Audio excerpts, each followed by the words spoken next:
Yan guys, ano, ang tawag nito, yan napulot namin lahat yan. Ang dami namin napulot. Hindi na makatayo yung kasama ko. Inupok niya na to sa sahig. Ayan. Yan, ang dami ng ano namin. Yan yung mga nakuha namin. May kumot, may damit, may punta ng unan, may kurtina. Yan. Yan kay ate. Ito yan sa akin. Yan guys. Diba?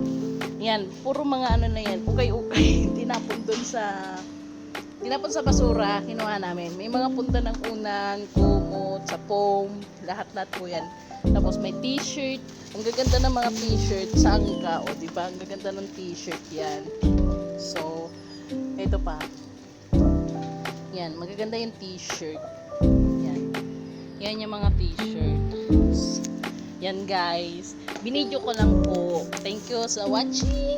At saka paki-like na lang po ang ating YouTube channel, Demlyn Vlog. Thank you very much guys. Love you. Mwah!